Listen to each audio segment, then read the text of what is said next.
말씀 보겠습니다. 말씀은 고린도전서 15장 8절에서 10절까지에 있는 말씀입니다. 제가 읽도록 하겠습니다. 맨 나중에 만삭되지 못하여 난 자 같은 내게도 보이셨느니라. 나는 사도 중에 가장 작은 자라. 나는 하나님의 교회를 박해하였으므로 사도라 칭함 받기를 감당하지 못할 자니라. 그러나 내가 나된 것은 하나님의 은혜로 된 것이니 내게 주신 그의 은혜가 헛되지 아니하여 내가 모든 사도보다 더 많이 수고하였으나 내가 한 것이 아니요 오직 나와 함께 하신 하나님의 은혜로다. 아멘. 기도하겠습니다. 아버지 하나님 감사합니다. 이 시간에도 우리가 주의 말씀을 들을 때에 성령께서 친히 역사하여 주시고 이 말씀 듣고 깨닫고 또 깨달은 대로 한 주간 순종하여 살아갈 수 있도록 우리에게 은혜를 부어 주옵소서. 이 시간 주님께 모든 것을 맡기오니 주님이 친히 말씀해 주옵소서. 예수님의 이름으로 기도하옵나이다. 아멘. 자, 오늘 말씀 제목이 힘든데 행복합니다입니다. 힘든데 행복합니다. 우리는 어떤 경우에 힘들어도 행복함을 느끼고 살아갑니까? 내가 하고 있는 일이 매우 어떻다? 유익하다. 그래서 이 힘든 것 정도는 너끈히 견딜 수 있다. 그리고 내가 힘들어서 힘들게 행한 그 모든 일을 통해서 열매가 맺어지니 참 행복하다. 이렇게 우리는 이야기할 수 있습니다. 우리가 자녀를 키우다 보면 많이 힘들지요. 때로는 정말 우울증에 빠지기도 하고 그러기도 한다고 그러잖아요. 그런데 그럼에도 불구하고 우리가 자녀를 키울 때 행복함을 느낍니다. 왜냐하면 그 자녀를 통해서 우리가 많은 또 배우는 것도 있고 그죠? 여러 가지 유익을 얻기 때문에 그렇습니다. 사랑하기 때문에 얻는 유익이기도 하겠지요. 그죠? 그래서 힘든데 행복합니다. 이런 경우가 자녀와의 부모와의 그 관계에서 뿐만이 아니라 우리가 인생을 살아가다 보면 굉장히 많은 이런 일들을 이런 경우를 만날 수가 있지요. 오늘 우리가 본 이 본문 속에 바울이 지금 그렇게 고백하고 있습니다. 8절, 9절. 자기는 한마디로 말해서 아주 형편없는 자였다. 형편없는 자였다. 형편없는 자가 아니라 오히려 어떻게 했다고요? 교회를 박해하는 자였다. 그런데 나는 행복하다. 10절에 있는 말씀이 그런 말씀이겠죠. 나의 나 된 것은 하나님의 은혜로 된 것입니다. 예. 우리가 이 바울의 상황을 통해서 오늘 우리 자신을 돌아보고 또 우리도 이 말씀을 통해서 하나님 앞에서 이 한 주간을 살아갈 때 우리 자신이 처한 이 상황들을 이해하며 또 우리가 이 상황 속에서 주님의 은혜로 말미암아 정말 힘을 얻고 소망을 얻는 그러한 일들이 우리 가운데 임하게 되기를 주의 이름으로 축원합니다. 자, 바울의 상황을 우리 다시 한번 보도록 하겠습니다. 바울에게는 두 가지 상황이 공존했습니다. 사역적인 성공, 사역적으로 성공했다고 그렇죠. 그렇게 말할 수 있을 거예요. 또 고난이 함께 그러면서 그 안에 같이 공존했던 그러한 상황이었습니다. 이 고린도전서 지금 우리가 본 이 본문을 바울은 어디서 기록을 했느냐 하면 에베소에서 기록을 하고 있습니다. 자, 에베소에서 바울이 이 본문을 기록을 하고 있는데 그래서 자기가 그 에베소에 머물고 있는 그 상황을 어떻게 얘기하고 있느냐 하면 고린도전서 16장 다음 장이죠. 9절을 보면 이렇게 얘기합니다. 내게 광대하고 유효한 문이 열렸으나 대적하는 자가 많다. 이렇게 말합니다. 이것은 바울이 단순히 자기의 상황을 보고하는 것이 아니고 실제로 당시 에베소에서 바울은 선교 여정 가운데 많은 열매를 맺고 있었던 그런 시기 중 하나였습니다. 두란노 서원에서 많은 사람들을 복음으로 세워갔고요. 그래서 그 복음이 아시아 전역으로 퍼져나가기도 했고, 그래서 많은 사람이 회심하는 역사도 일어났고, 그래갖고 우상 숭배가 아주 흔들릴 정도로 어떤 그런 강력한 성령의 역사가 그의 사역 가운데 나타나기도 했습니다. 인간적으로 본다면 바울은 충분히 자신의 성과를 자랑할 수 있는 위치에 있었다고 우리가 생각해 볼 수 있지요. 그래서 어떻게 보면 내가 나된 것은 하나님의 은혜로 됐다라고 하는 이 부분을 우리가 읽을 때, 그렇지, 바울이 그처럼 그렇게 정말 뭔가 그 사역 속에서 막 이런저런 열매가 나타나고 그가 막 이런저런 이런 많은 일들을 하니까 그런 일들을 통해서 바울은 지금 나의 나된 것은 이라고 이야기할 수 있겠구나. 우리가 이렇게 미루어 짐작을 해볼 수도 있겠지만 사실은 바울은 그것을 이야기하는 것이 아니라는 거죠. 자, 나의 나된 것은 하나님의 은혜로 되었다라고 하는 이 말을 하기 전에 무엇을 얘기했습니까? 바울이 8절 9절에 있어서 자기 신분에 대해서, 자기의 그 어떤 탄생에 대해서부터 이야기를 합니다. 자기는 정상적으로 태어난 사람이 아니다. 정상적으로 태어난 사람이 아니다. 칠삭동이, 팔삭동이 우리나라에도 그런 얘기가 있지 않습니까? 그러니까 이게 뭔가 하나님의 그 어떤 그 당시 그 문화적인 배경 속에서 이거는 뭔가 좀 이렇게 완벽한 존재가 아니라는 뜻이죠. 그런 의미에서 자기는 그러한 상태로 태어났다. 맨 나중에 만삭되지 못하여 난자 같은 내게도 그런 고백을 하면서 자기 자신에 대해서 그렇게 자기는 뭐랄까 문화적으로 보고 어떤 그런 것들을 볼 때 자기는 그렇게 내세울 만한 게 그렇게 큰 축복을 받은 존재가 아니다. 특히 나는 사도이기는 하지만 그 사도 중에 가장 작은 자다. 어떻게든지 그 사도 속에 머물려고 하는 그런 것이 아니라 자기가 그 사도 안에 포함됐다고 하는 그 사실을 굉장히 감사하고 있다고 하는 표현이죠. 왜요? 자기는 하나님의 교회를 박해했던 자다. 박해했던 자다. 그래서 자기는 사도라 칭함을 받을 수 없는 그런 사람이다. 그러니까 여기 우리가 지금 생각해 보고 있는 나의 나된 것은 하나님의 은혜로 된 거다라고 하는 것은 지금 우리가 아까 좀 전에 살펴보았던 것처럼 바울이 무언가 자기 그 사역 속에서 지금 이루어내고 있는 업적 혹은 다른 사람들 앞에 자랑할 만한 그런 어떤 그 결과, 열매들, 그것을 가지고 바울이 나의 나된 은혜라고 이야기하고 있는 것은 아니라는 것이 분명합니다. 그러면 나의 나된 것은 하나님의 은혜다라고 하는 이 고백 속에 바로 무엇이 그를 그렇게 고백하게 하고 있느냐? 우리가 이것을 한번 살펴볼 필요가 있을 것 같아요. 그것은요, 하나님의 은혜에 붙들렸다 하는 것입니다. 바울은 자신의 삶이, 자신의 생명이 자신의 어떤 그 노력이나 야망, 의지로 세워져 가는 것이 아니다.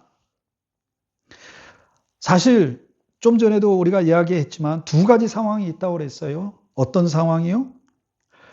광대하고 유효한 문, 지금까지 우리가 지금 보고 있는 이런 많은 뭐랄까 인간적으로 보기에 많은 사람들이 보기에 바울 정말 대단한 사도야 라고 그렇게 지켜 세울 만한 일들이 막 일어나고 있지만 또 한편으로는 어떤 일이요? 대적하는 자가 많다. 대적하는 자가 많다. 이 대적하는 자가 많다는 것은 참으로 우리가 겪지 말았으면 좋겠다고 하는, 우리가 어떻게든지 피해가고 싶은 그런 일들이잖아요. 그죠? 외부적으로도 내부적으로도 엄청나게 많은 무엇이 있어요? 고난과 역경이 있었다는 얘기입니다. 네. 에베소에서 바울은 천막을 꿰매면서 사역을 했어요. 네. 텐트 메이커. 말씀을 전하고 사람들 신방하고 돌보는 것도 힘든데 그 와중에 어떤 일을 했어요? 예. 살기 위해서 이 일을 했단 말이죠. 얼마나 힘들었겠어요. 그죠? 내가 누구인가? 라는 이 질문에 대한 답을 바울은 내가 지금 이루고 있는 그런 어떤 업적 속에서 찾지 않았다는 것입니다. 하나님께서 나를 통해 지금 어떤 일을 하고 계신가? 무엇을 하고 계신가? 거기에서 그는 무엇을 찾았어요? 자기는 누구인가? 나는 누구인가라고 하는 것을 찾았다는 것이죠. 바울은 자기가 얼마나 많은 교회를 세웠는가? 얼마나 많은 사람을 회심하도록 했는가? 또 얼마나 큰 부흥이 자기의 그 섬김을 통해서 일어났는가를 전혀 말하지 않고 있다는 것입니다. 말할 만한 사람이에요, 사실은. 말을 할 수도 있는 사람이에요. 근데 그런 것을 말하지 않았어요. 무엇을 했어요? 오히려 나의 나된 은혜는 이라고 말할 때 그 배경에는 무엇을 말하고 있느냐 하면 나는 이런 은혜를 받을 만한 자격이 없는 사람이다. 그럼에도 불구하고 하나님이 나를 이렇게 사용하신다고 하는 이 사실에 대해서 무엇을 했다는 거예요? 그는 하나님을 찬양하고 있었다는 거죠. 자, 여기서 우리가 한 가지 주목해 보아야 할 것. 다시 말씀을 드리지만 바울은 자기 자신에 대해서 무엇이라고 고백합니까? 나는 사도보다 가장 작은 자다. 왜요? 나는 한때 교회를 핍박했던 자였기 때문에 그렇다. 그런데 하나님이 지금 그런 나를 사용하고 계신다 하는 이것이 바로 바울이 말하는 나의 나된 것은 하나님의 은혜라고 하는 것입니다. 즉 나는 지금 이 순간 죽어도 아무런 변명도 할 수 없고 더 이상 아무것도 요구할 수 없는 그러한 위치에 그러한 사람인데 하나님이 그런 나를 충성되이 여기셔서 어떻게 하셨다고요? 나에게 이런저런 일을 하도록 무엇 하셨다? 은혜를 주셨다. 은혜를 주셨다.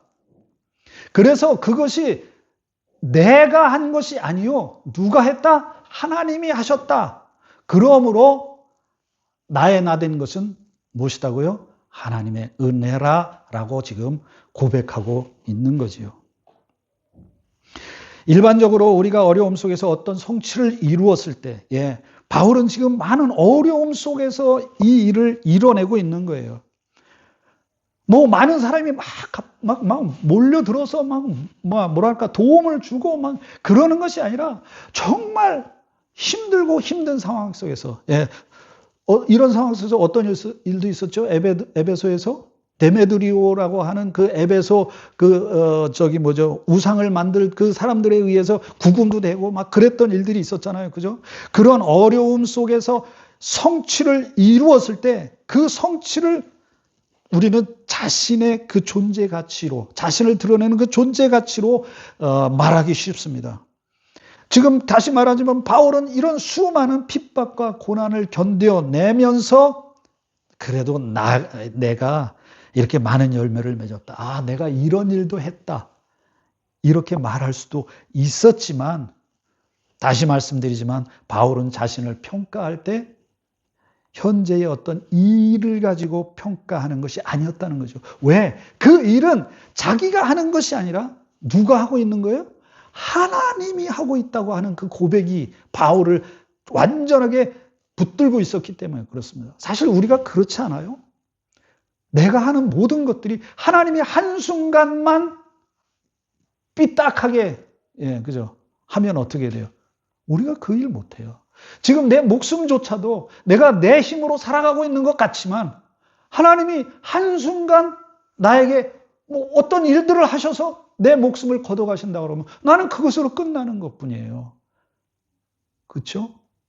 내가 무엇을 많이 했다. 내 힘으로 내 능력으로 한 게 아니에요. 누가 한 거예요? 하나님의 능력으로 했다는 거예요. 그래서 바울은 자신을 평가할 때 현재 자기가 하고 있는 일들, 특히 자기가 하는 일들, 그 막 뭔가 돼가고 있는 일들을 기준으로 삼지 않았다는 거죠. 그는 여전히 과거의 자신, 즉 교회를 핍박했던 그 사울을 기억하고 있었던 것입니다. 이것이 은혜입니다. 사랑하는 성도 여러분, 우리가 우리 자신의 자신됨을 기억하기를 바랍니다. 아니 깨닫게 되기를 주의 이름으로 축원합니다. 바울은 자기 자신이 무엇을 하고 있느냐라는 것보다 하나님께서 자신을 어떤 사람으로 바꾸어 가고 계시는지를 주목했다는 것이죠. 네, 저 역시도 그렇습니다. 저 역시도. 저도 최근에 겪지 말아야 하고 겪지 않고 싶은 일, 겪지 말았으면 좋았을 그 일을 겪었어요. 밤마다 잠을 잘 때 새벽에 일어납니다. 뭐랄까 고민이는데 막 마음속에서 부하가 치밀어 오르죠. 힘듭니다. 그러다가 어느 순간 뭐라고 그래요? 하나님이 내 마음속에서 제 마음속에 그런 이야기를 하시더라고요. 제가 지난번에도 이 설교 속에 말씀을 드렸는지 잘 기억이 안 나는데, 그랬잖아요. 하나님이 네가 당한 고난이, 네가 당하고 있는 그 부당한 일이 요셉이 당한 부당한 일보다 더 크냐? 라고 물어보시는 거예요. 아무 대답 못했어요. 거기서 더 나가서 예수님이 너를 위해 당하신 그 부당함이 지금 네가 당한 부당함보다 더 크더냐? 아니. 더 그거 네가 당한 부당함이 그거 예수님이 당한 부당함보다 더 크냐? 이 마음을 주실 때 아무 대답도 할 수 없고 나는 그저 뭐 하는 것뿐이에요? 하나님 앞에 엎드려지는 것밖에 없었어요. 그리고 그럼에도 불구하고 나를 하나님이 지금 이 자리에 있게 하신 이 은혜를 생각하게 하시는 것은 무엇 때문이다? 나의 과거를 돌아볼 때에 부당함에 대한 것은 사라지고 부당한 것에 대한 억울하고 그런 마음들은 사라지고 내가 과거에 어떠했던 존재였는지를 하나님이 생각하게 하실 때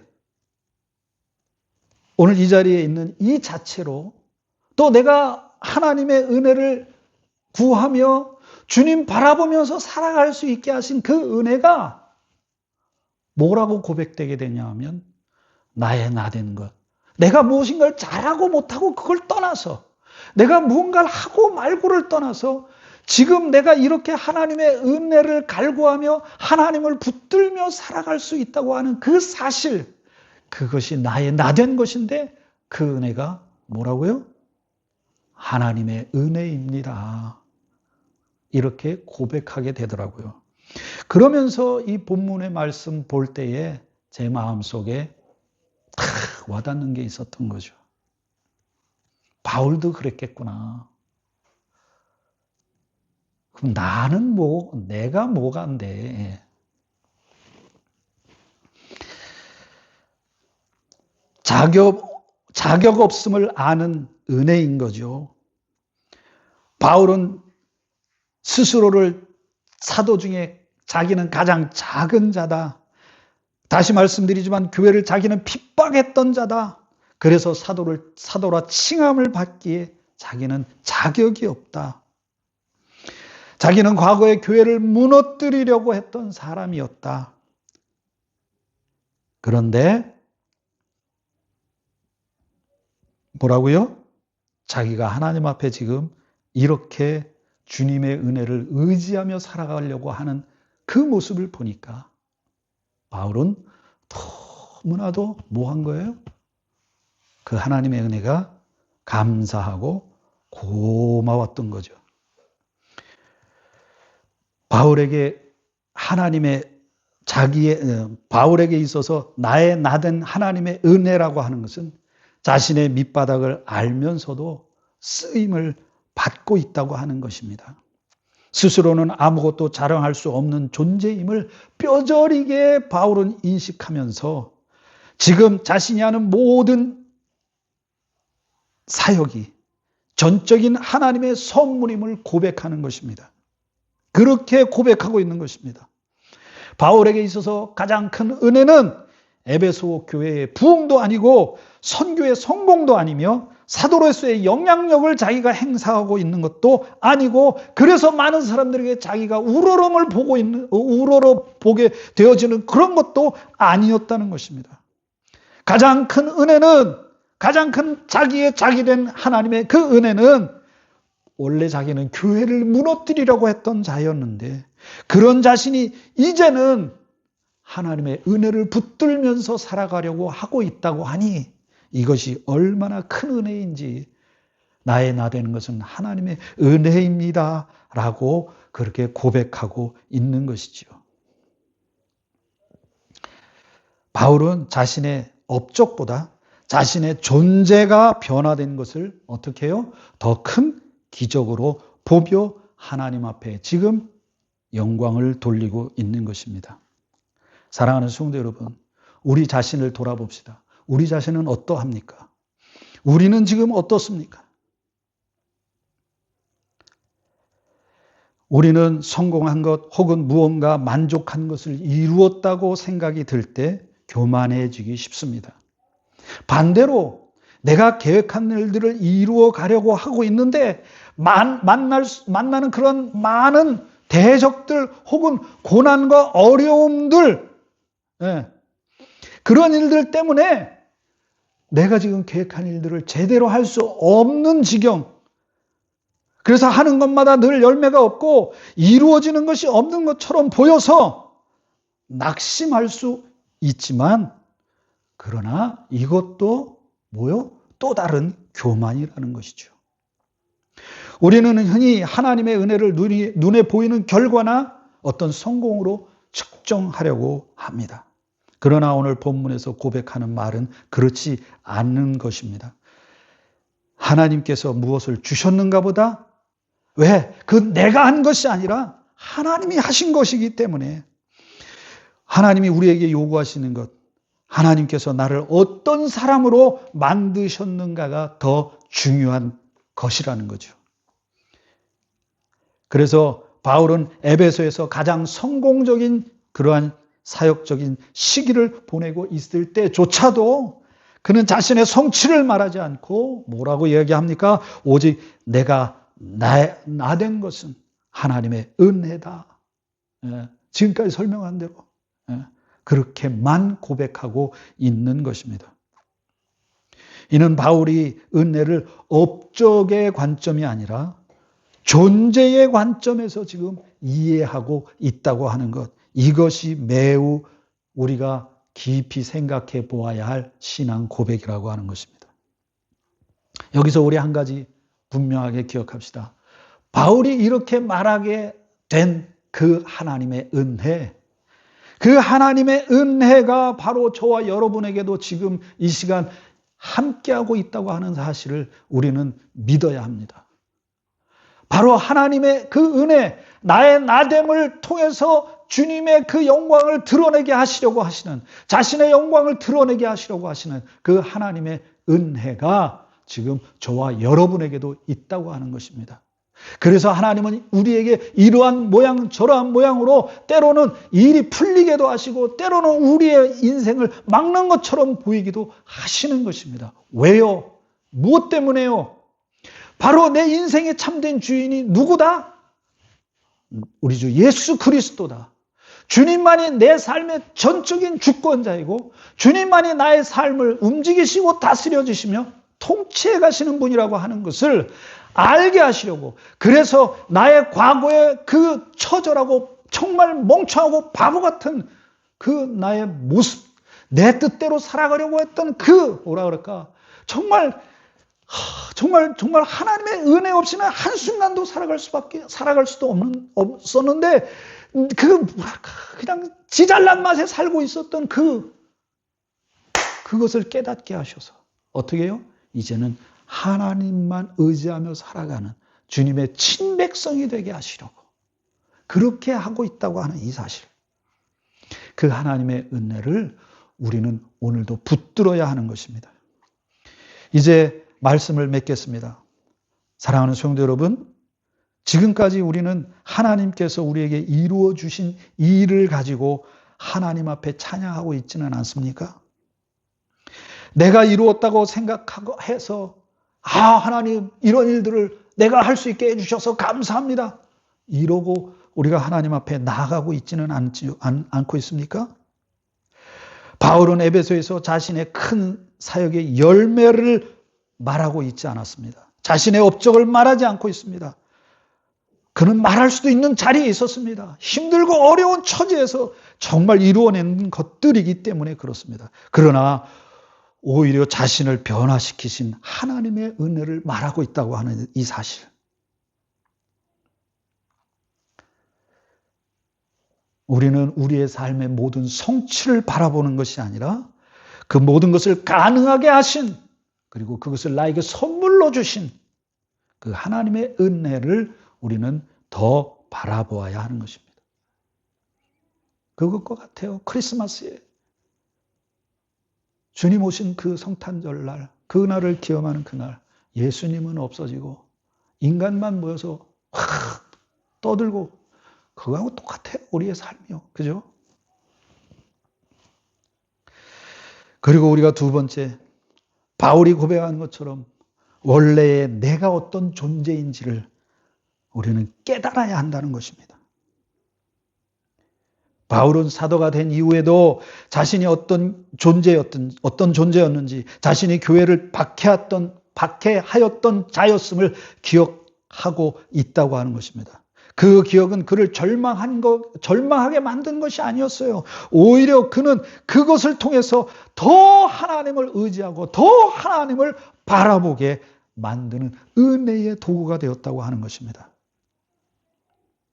여러분, 지금 여러분은 무엇을 기억하며 살아가고 있나요? 지금 돼가고 있는 일들, 아니면 지금 실망할 수밖에 없는 그 일 때문에 낙심하고, 다 그거 교만이라고 그랬죠. 아니요, 과거에 나를 죄악으로부터 건져내신 그 하나님, 그 하나님의 은혜가 지금도 나를 붙들고 있다고 하는 그 사실을 바라보아야 하는 것입니다. 마지막으로 우리가 하나님께 무엇을 받았는가 보다 하나님께서 나를 어떤 사람으로 변화시키고 계신가, 이걸 더 소중하게 우리는 생각해야 하는 것입니다. 자, 이제 정말로 말씀을 맺겠습니다. 여러분은 지금 어떤 상황에 있습니까? 고난이고 대적이고 여러 가지 일들이 진행되지 않고 힘들고 낙담할 수밖에 없는 상황에 있습니까? 아니면 그런 상황에서 뭔가 일들이 진행이 돼가서 정말 뭔가 이루고 있는 것처럼 돼가고 있는 그런 상황이 있어요. 어떤 상황이든지 그것 가지고 하나님 앞에 또 사람 앞에 교만하게 되지 않기를 주의 이름으로 축원합니다. 무엇을 가지고요? 나의 나된 은혜, 과거에 내가 어떠했는데 지금 그 은혜 속에서 하나님이 나를 건져내셔서 나에게 영광 받기를 원하셔서 지금도 나와 함께 하기를 기뻐하시는 그 주님이 나를 붙들고 계신 그 은혜를 찬양하며 살아가는 그러한 저와 여러분 되기를 주의 이름으로 축원합니다. 마태복음 22장 39절 40절에 이렇게 얘기하고 있습니다. 둘째도 그와 같으니 내 이웃을 내 자신같이 사랑하라 하셨으니 이 두 계명이 온 율법과 선지자의 강령이라. 둘째도 그와 같으니 내 이웃을 내 자신같이 사랑하라. 내 이웃을 내 자신같이. 내 이웃이 어떤 자입니까? 나에게 나를 슬프게 만드는 사람일 수도 있어요. 그죠? 근데 그 사람을 내 자신같이. 여기서 내 자신이라고 하는 것은 무엇입니까? 내가 하나님의 은혜로 구원받은 자임을 기억하라는 겁니다. 그래서 그 사람에게도 너처럼 너를 구원하신 그 하나님의 사랑이 그에게도 있다고 하는 사실을 인정하며 하나님 앞에 나와라 이거예요. 이 말의 의미가. 근데 여기 중요한 건 이 두 계명이 첫 번째 38절에 하나님을 온 마음을 다해서 사랑하라는 그 말이 나오고 두 번째가 39절에 이 말이 쓰이잖아요. 근데 이 40절에 보면 이 두 계명이 온 율법과 선지자의 강령이니라 그랬어요. 이 강령이라는 말이 무슨 뜻이라고 그랬죠? 예, 매달려 있다. 어떤 줄이 있으면 거기에 이렇게 갈고리로 탁 매달아 놨다 그런 뜻이잖아요. 하나님을 사랑하는 것과 내 이웃을 내 몸과 같이 사랑하라. 이 두 가지가 온 율법과 선지자가 매달려 있는 줄과 같다. 예, 줄과 같다. 매달려 있는 것이다. 이 두 가지에 모든 게 다 걸려 있다. 이렇게 선지자와 뭐가요? 율법이 거기에 다 걸려 있다. 여러분, 이 39절의 이 말씀의 가장 깊은 의미는 뭐냐면 내가 어떤 존재였었는데 그런 나를 하나님이 구원하셨다. 이거예요. 그래서 지금 내가 주님을 바라보며 살아갈 수 있게 되었다. 나의 나 된 것은 하나님의 은혜입니다. 이겁니다. 사랑하는 성도 여러분, 이 한 주간도 여러분을 구원하시고 여러분을 살게 하신 그 하나님의 은혜를 붙들며 살게 되기를 주의 이름으로 다시 한번 축원합니다. 기도하겠습니다. 아버지 하나님 감사합니다. 이 한 주간도 주님 은혜를 바라보며 살아갈 수 있게 인도해 주시옵소서. 주님, 우리는 행하는 것 죄밖에 없습니다. 주님의 도우심이 없으면 한순간도 살 수 없는 자들임을 고백합니다. 주님, 이 한 주간도 매일같이 매 순간마다 주님 붙들고 의지하며 살아갈 수 있게 도와주시옵소서. 그리고 우리의 매일의 삶이, 매 순간의 삶이 주님을 예배하고 주님을 찬송하며 경배하는 주님이 우리 가운데 임재하시는 은혜의 시간 순간순간 되게 하여 주옵소서. 감사하옵고 예수님의 이름으로 기도하옵나이다. 아멘.